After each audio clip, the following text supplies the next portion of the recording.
When the Skrav corsairs breached the hull of the human freighter, they expected a quick surrender and a lucrative payday. They didn't know the ship was built by Lockheed Martin Stellar, and they certainly didn't know that humans don't just survive nightmares, they engineer them. Now, the predators are the prey. The USC Galileo drifted through the silent, frozen expanse of the outer rim, its heavy sublight engines humming a low, steady rhythm. Registered to Fargo Orbital, a subsidiary of the massive Earth-based logistics conglomerate, the freighter was a brutalist piece of engineering. It lacked the elegant, sweeping curves of standard galactic vessels, resembling instead a massive rectangular block of tungsten and composite titanium. It was built for one purpose: moving heavy, dangerous cargo across hostile space. Captain Peyton Miller sat in the command chair, a lukewarm cup of synthetic coffee in his hand, watching the proximity sensors flare red. "Captain," said Dominic Harper, the ship's chief engineer, his fingers flying across his tactile analog keyboard, "we have a vessel approaching. Fast. Thermal signatures indicate plasma drives.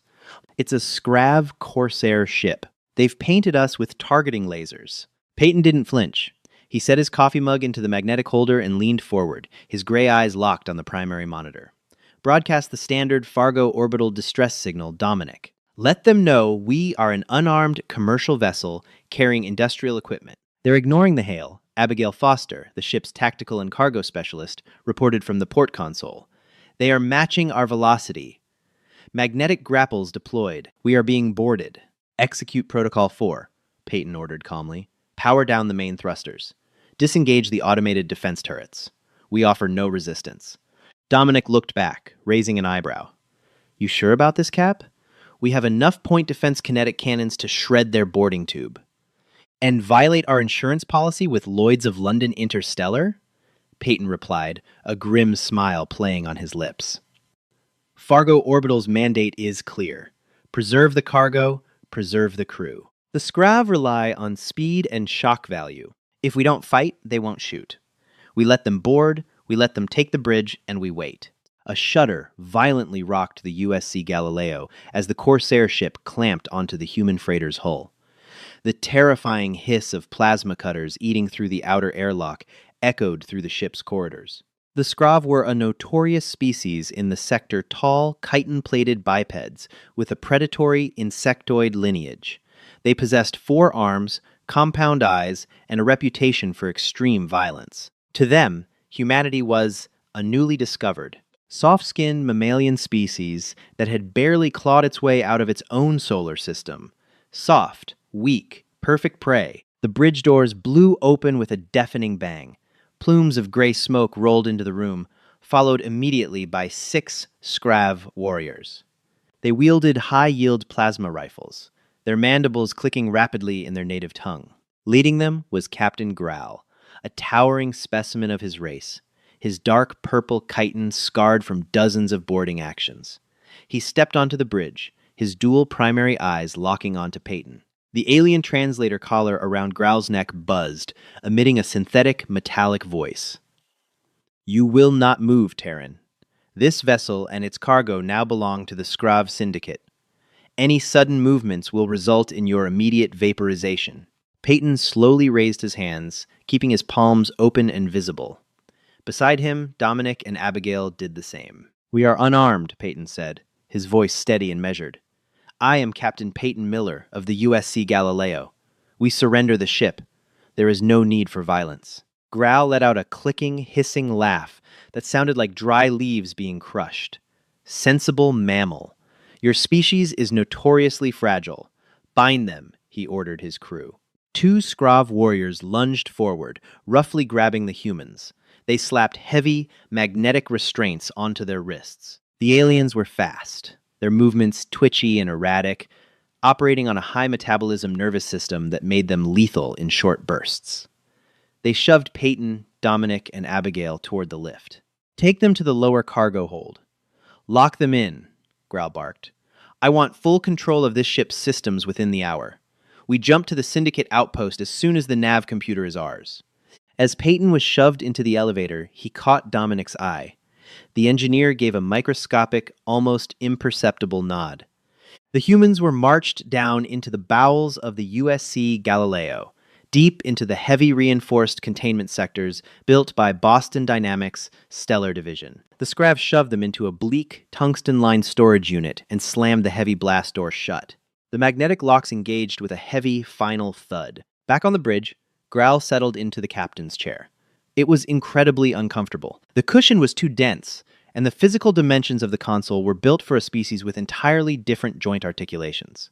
But Growl didn't care. He had just secured a massive human freighter without firing a single shot. "Sir!" one of his technicians hissed, its 4 hands trying to navigate the human computer terminal. "The operating system is primitive. It is not using standard galactic light logic. It is built on rigid binary code, and there are physical, analog switches for everything."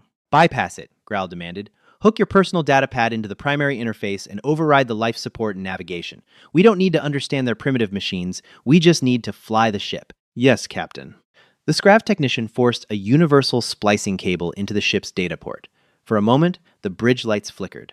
The monitors blinked from their standard blue to a deep, warning amber. Growl leaned back, clicking his mandibles in satisfaction. Foolish Terrans. They build flying metal boxes and surrender them at the first sign of a predator. Prepare the jump drives. What Growl did not know, what no Scrav could possibly comprehend, was that human ships were not designed to be comfortable. They were heavily modified, restricted, and dialed back just to be legally allowed into galactic space. And Dominic Harper's final, imperceptible nod to his captain wasn't a sign of defeat. It was confirmation that the dead man's switch had been flipped. The first sign that something was wrong came 20 minutes after the Scrav took the bridge. Growl was reviewing the cargo manifest translated by his datapad when he felt a strange, dragging sensation in his lower thorax. He shifted in the uncomfortable human chair, trying to stretch his secondary legs, but they felt unusually heavy. He ignored it, attributing the lethargy to the stress of the boarding action.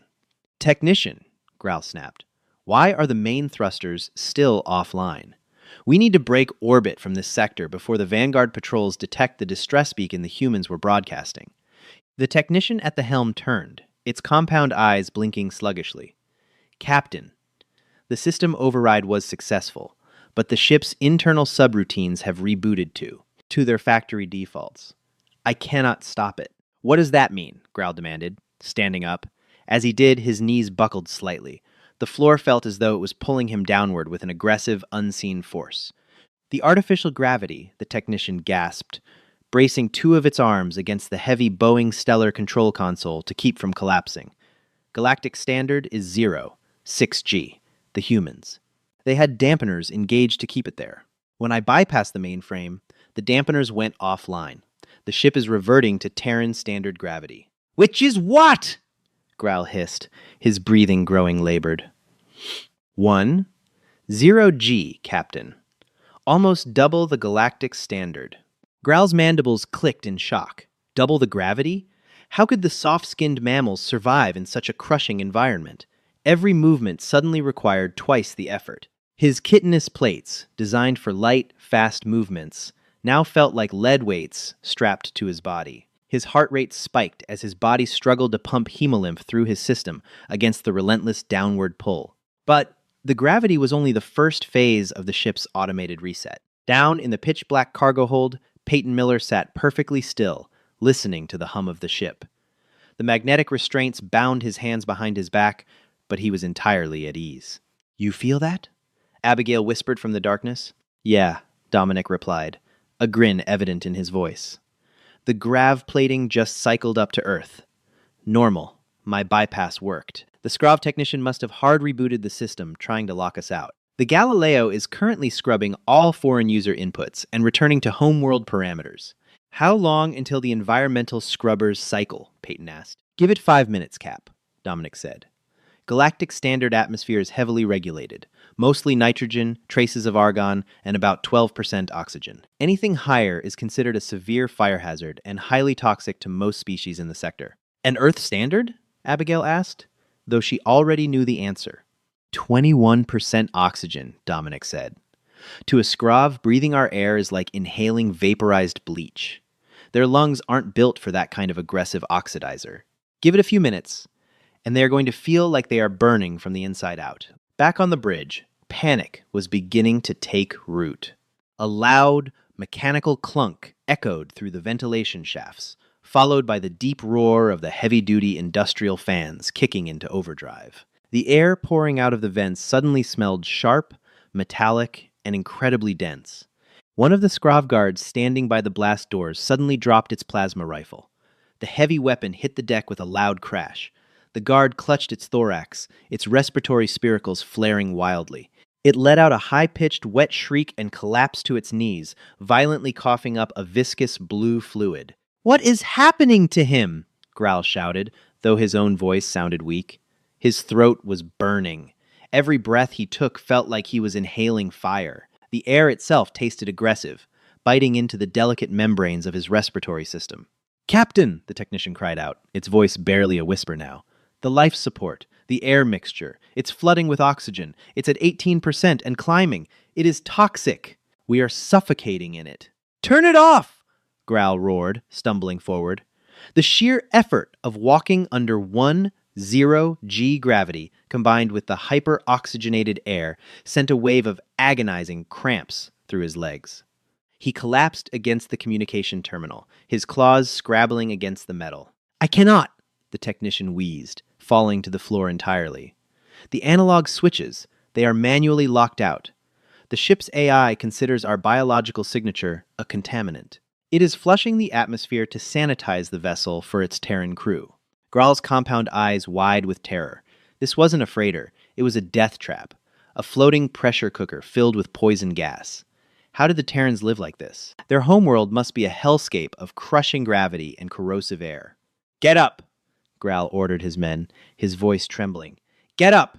We must go down to the hold. We will force the Terran captain to reverse this. Drag him to the bridge if you have to." The remaining 4 Skrav warriors, trembling and exhausted, picked up their heavy rifles. They moved like the elderly, dragging their feet, their chests heaving in agony. The apex predators of the sector had been reduced to struggling, gasping wrecks in less than half an hour, simply by existing in a human environment. Growl led them to the lift, his mind racing. He would torture the humans. He would burn them piece by piece until they fixed the ship. He punched the button for the lower decks. But as the lift descended, Growl felt a creeping, instinctual dread. They were descending into the dark, into the high-gravity, hyper-oxygenated abyss where the demons lived. The lift doors scraped open on the subdeck. The air down here was even thicker, heavy with the smell of machine oil, ozone, and pure, concentrated oxygen. Growl and his 4 warriors stumbled out, their breathing ragged, wet, and desperate. Every step echoed loudly on the metal grating. They approached the reinforced door of the holding cell.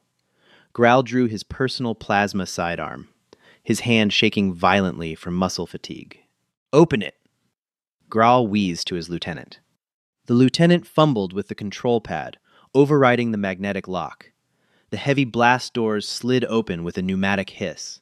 Growl raised his weapon, ready to scream his demands, ready to execute one of the crew to make a point. But the cell was completely dark. "Bring them out," Growl commanded, stepping back. 2 of the Skrav warriors staggered into the pitch-black room. There was a moment of dead silence. Then, a sickening crack echoed out, followed by the sound of something heavy hitting the floor. "Varn?" Growl called out, his voice cracking. "Varn, report!" A shape moved in the darkness. It was fast. Horrifyingly fast. Under 10G. The Skrav moved as if submerged in deep mud, fighting gravity and toxic air. But the humans? The humans were in their element. A hand shot out of the darkness, a pale, 5-fingered mammalian hand. It grabbed the second Skrav warrior by the throat. There was no struggle, no grand fight. The sheer kinetic density of human muscle, evolved on a high-gravity death world, was overwhelming. The humans simply squeezed, and the alien's chitinous neck plating shattered like cheap porcelain. The warrior was tossed aside casually, sliding across the deck plates. Growl backed away in sheer terror, his remaining 2 guards raising their rifles, their arms shaking so badly they couldn't aim. Out of the shadows stepped Captain Peyton Miller. The magnetic restraints that had bound his hands were gone shattered on the deck behind him. Beside him stood Dominic, holding a heavy 2-foot-long steel hydrospanner, and Abigail, gripping a plasma welding torch. Peyton rolled his shoulders, cracking his neck. He took a deep breath of the 21% oxygen air, a look of immense satisfaction crossing his face. "You know, Captain Growl," Peyton said, his voice no longer the calm, submissive tone of a surrendered merchant, but a deep, resonant baritone that vibrated in the heavy air. "Fargo Orbital has a very strict non-aggression policy. We are instructed to surrender our vessels to avoid violent conflict. We let you take the ship because it was the safest thing for us to do." Growl leveled his plasma pistol at Peyton's chest. "Stop! Move back, mammal." Peyton took a slow, deliberate step forward. His boots clanged heavily against the deck. "But," Peyton continued, his eyes cold, "the policy also states that once hostile forces take control of the vessel and alter the ship's trajectory, the crew is authorized to enact self-defense protocols to reclaim corporate property." "Fire!" Growl screamed to his guards. The two Scrav pulled their triggers. A bolt of superheated plasma scorched past Peyton's shoulder, melting a groove into the bulkhead behind him. The other shot went wild, hitting the ceiling, as the guards' exhausted arms gave out from the recoil. Before they could fire again, Abigail moved. She didn't sprint. She simply closed the distance with a terrifying, heavy momentum. She swung the plasma welding torch, not using the flame, but using the heavy, solid brass battery casing at the base of the tool as a blunt instrument. It slammed into the nearest guard's chest plate. The kinetic force of a dense human swinging a heavy object in 1G gravity was devastating. The alien's thorax caved in with a wet crunch, and it collapsed, gasping for breath. Dominic didn't even use his hydrospanner. He simply tackled the remaining guard. The sheer weight of the human drove the alien into the metal floor. Dominic pinned the struggling creature, effortlessly holding down its four arms with just two of his own. Growl was alone. He stared in absolute horror at the Terran captain. These weren't soft, squishy mammals. They were dense, unstoppable kinetic juggernauts that breathed poison and thrived in crushing gravity. They didn't need blasters. They were the weapons. Growl turned and ran. He didn't care about his crew. He didn't care about the ship. He just needed to survive.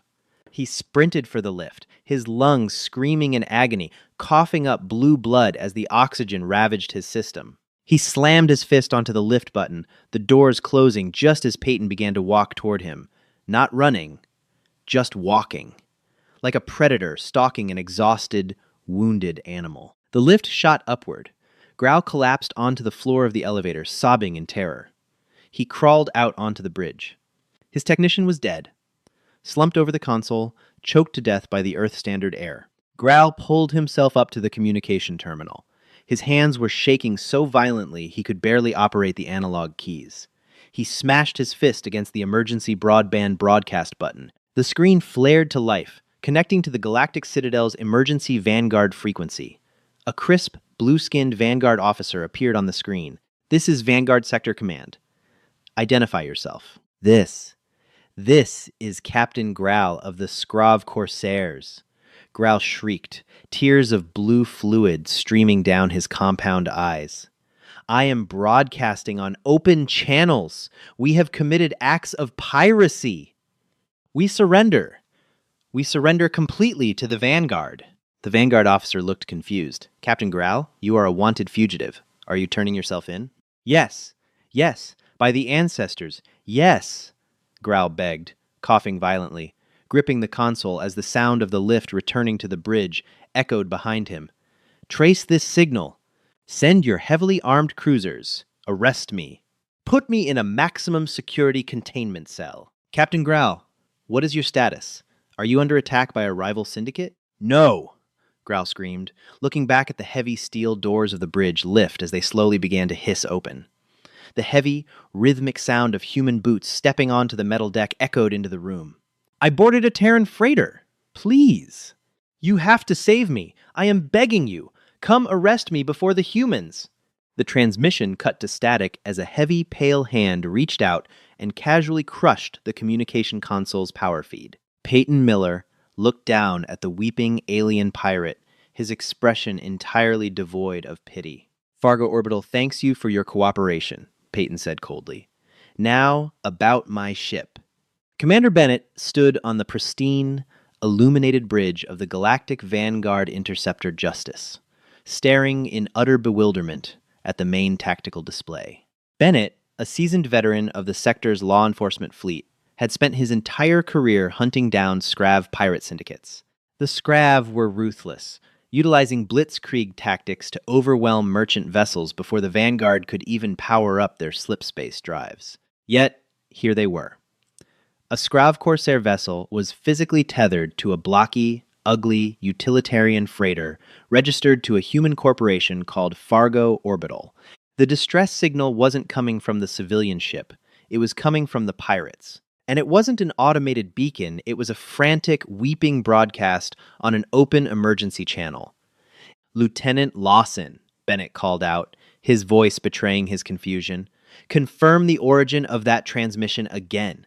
Are you absolutely certain it came from Captain Growl? The same Growl who slaughtered the colony on Aegis Prime?" Lieutenant Lawson, a tactical officer with a sharp eye for sensor anomalies, nodded slowly. "Voice print analysis is a 100% match, Commander. It is Grawl. But, sir, the bioscans we are pulling from the human freighter are completely erratic. The environment inside that vessel has been severely compromised." "Did the Scrav deploy biochemical weapons?" Bennett asked, his jaw tightening. If the pirates were using gas on a civilian crew, standard rules of engagement dictated lethal force. "No, sir," Lawson replied, her fingers dancing across the terminal. "The internal atmosphere of the freighter has been flooded with 21% oxygen. There are also high levels of nitrogen. Furthermore, the ship's artificial gravity is currently operating at 10G. The atmospheric density is off the charts." Bennett blinked. "That's not a breached hull. That's a Class 4 Death World environment. The ship is simulating a toxic high-gravity biome. Did the environmental systems malfunction during the boarding?" "According to the ship's transponder data," Lawson said, squinting at the screen, "that is the standard baseline environment for Terran vessels. The humans call it Earth Normal. They intentionally live in those conditions." A heavy silence fell over the bridge of the Justice. Bennett had heard the rumors about the newly discovered Terran species. They hailed from a notoriously hostile system in the Orion Cygnus arm, a place where extreme gravity and corrosive atmospheric conditions were standard. But experiencing it secondhand via tactical telemetry was something entirely different. "Prepare a boarding party," Bennett ordered. "Issue heavy environmental hazard suits to all personnel. Maximum gravity dampeners on our boots, and triple filter the rebreathers. If we step onto that ship unprotected, our lungs will blister and we won't be able to lift our own weapons. Let's find out what happened to Growl." 20 minutes later, the Vanguard boarding shuttle clamped onto the human freighter's secondary airlock. Bennett and a squad of 6 heavily armed officers, encased in bulky, pressurized hazard suits, stepped into the USC Galileo. The moment they crossed the threshold, Bennett felt the oppressive weight of the Terran gravity. Even with the mechanical dampeners in his suit, assisting his movements, every step felt like walking through waist-deep water. The ambient hum of the ship's massive General Electric fusion engines vibrated through the floor plates, a deep, aggressive rumble that rattled his teeth. "Guns up, check your corners," Bennett ordered over the secure comms line. They moved methodically down the stark, tungsten-lined corridors. The ship lacked any aesthetic appeal. It was a pure, unadulterated marvel of industrial brutalism. Exposed pipes, thick bundles of wiring, and heavy steel bulkheads painted a picture of a species that valued survival and function over comfort. As they approached the main cargo bay, they found the first signs of conflict. A Scrav plasma rifle lay discarded on the metal grating. A few feet away, a patch of blue hemolymph was splattered against the wall. "Movement ahead. The main bridge," Lawson reported, tracking the thermal signatures on her wrist-mounted scanner. Bennett signaled for a breach. The Vanguard officers stacked up by the bridge doors. With a swift, coordinated motion, they bypassed the manual release and shoved the heavy doors open, their plasma carbines raised and ready. "Galactic Vanguard! Drop your weapons and secure your hands!" Bennett barked through the external speakers of his hazard suit. What Bennett expected was a hostage situation. What he saw defied all tactical logic. Captain Peyton Miller sat casually in the command chair, his boots propped up on the edge of a Boeing Stellar navigational console. He was holding a steaming mug of Maxwell House synthetic coffee, calmly taking a sip. Beside him, the ship's engineer Dominic was leaning against a bulkhead, casually eating a handful of salted peanuts from a foil bag. Abigail, the tactical officer, was tapping away at her datapad, cross-referencing a cargo manifest. But it was the corner of the bridge that drew Bennett's immediate attention. Huddled together in a pathetic, trembling mass were the remaining members of a Grayson Scrov boarding party. They had been restrained with heavy-duty zip ties, the kind normally used for securing industrial cables.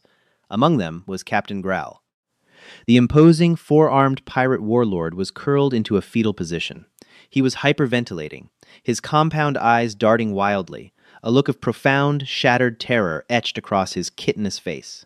When Growl saw the Vanguard officers in their heavy hazard suits, he didn't try to flee. He didn't curse them.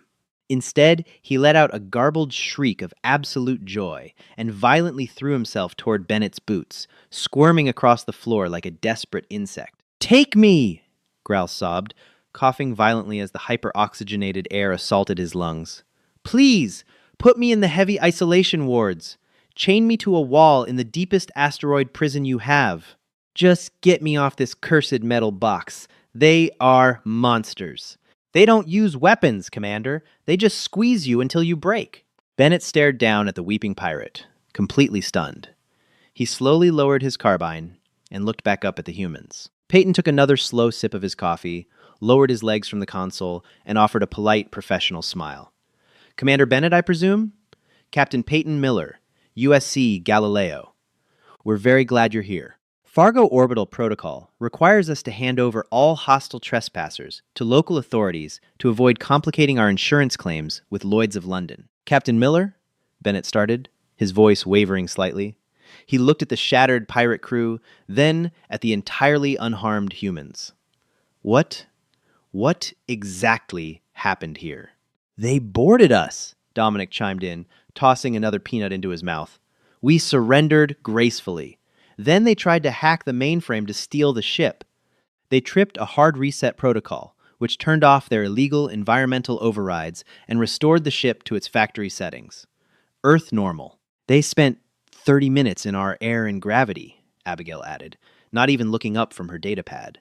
"Then they tried to shoot us when we told them they were violating corporate property rights. So, we had to subdue them using standard hand-to-hand occupational hazard techniques." "Occupational hazard techniques?" Bennett repeated, incredulous. "You decimated an elite pirate boarding party with your bare hands?" "And a hydrospanner," Dominic corrected helpfully, "but mostly just the hands. It turns out their exoskeletons are extremely brittle under 10G. They crack like dry twigs." Growl wailed in the background, a pathetic, high-pitched keening sound. "He threw Varn across the room! He just picked him up and threw him! They breathe poison, and their bones are made of iron. Arrest me! I confess to 100 counts of piracy. Just arrest me!" Bennett sighed, his tactical visor fogging slightly from his own sweat. He looked at his heavily armed squad, all of whom were staring at the humans with a newfound, profound sense of dread. "Lieutenant Lawson," Bennett said wearily, "take the prisoners into custody. Get them into our environmental containment pods before they suffocate." He turned back to Peyton. "Captain Miller, I am going to need you to power down your engines. We have a lot of paperwork to go through." The debriefing took place aboard the Vanguard Interceptor Justice, safely away from the crushing gravity of the human freighter. Captain Peyton Miller sat across a sleek, holographic interrogation table from Commander Bennett. Unlike the Scrav, who were currently residing in the medical bay, recovering from severe oxygen toxicity and blunt force trauma, Peyton looked perfectly relaxed. "Let me make sure I understand this perfectly, Captain Miller," Bennett said, pinching the bridge of his nose. He had been reviewing the legal and tactical reports for 3 hours, and his head was throbbing. "You are an unarmed commercial freighter. You carry no kinetic torpedoes, no plasma batteries, and no military-grade shielding." "That is correct, Commander," Peyton replied calmly. "Fargo orbital logistics vessels are strictly civilian. Weapons are a liability and increase our transit tariffs at major hyperspace relays. Yet," Bennett continued, bringing up a holographic image of the Galileo's cargo manifest, "your ship is constructed with hull plating thick enough to withstand a direct hit from a Class A dreadnought.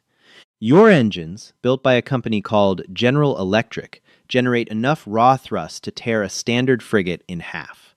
And your internal atmospheric processors can flood the ship with a lethal oxidizer in less than 4 minutes." Earth normal atmosphere, Commander. It's what we breathe. And the gravity? Bennett said, leaning forward. Do you realize that setting your gravity dampeners to zero effectively weaponizes your entire ship against 90% of the known species in this sector? Peyton smiled, a calm, corporate smile that sent a chill down Bennett's spine. Commander, human beings evolved on a planet with a gravity well of 9.8 meters per second squared. We require that gravity to maintain our bone density and cardiovascular health on long voyages. The fact that the Skrav find our natural habitat lethal is a biological tragedy, certainly, but it is not a weapon. It is an OSHA compliance standard. OSHA? Occupational Safety and Health Administration, Peyton explained. A Terran regulatory body.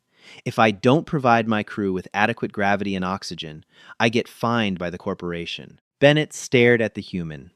He tried to reconcile the polite, well-spoken merchant sitting in front of him with the apex predator that had effortlessly dismantled a Skrav warlord's crew. Captain Growl gave a full statement, Bennett said quietly. He claims your tactical officer crushed his lieutenant's thorax with a heavy construction tool. He claims your engineer pinned down a fully grown Skrav warrior using only his body weight. Growl is currently undergoing psychological evaluation because every time someone mentions the word Terran, he starts screaming. As I stated in my report, Peyton replied, pulling a neat stack of physical paper documents from his jacket, a bizarre human tradition of record-keeping. We acted purely in self-defense. The Skrav initiated hostile actions. We utilized the tools at hand. I believe my crew used a Caterpillar heavy-duty hydrospanner and a standard-issue plasma welding torch. These are maintenance tools, Commander, not weapons. Bennett reviewed the paperwork. The human was right.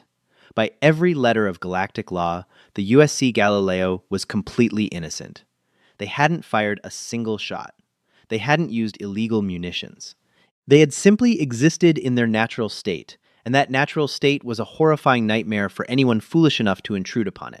There are no charges, Bennett finally admitted, terminating the holographic recording. You are free to go, Captain Miller. Your ship has been cleared for transit, and the Vanguard will tow the Skrav vessel to a secure impound lot. Thank you, Commander, Peyton said, standing up and smoothing his uniform. Fargo Orbital appreciates the prompt and professional response of the Galactic Vanguard. I will be sure to note your cooperation when we file our insurance claims. The Skrav plasma cutters did a number on our outer airlock's paint job. Lloyd's of London is going to want a full incident report to authorize the repainting. Bennett watched in disbelief as Peyton turned and walked out of the interrogation room.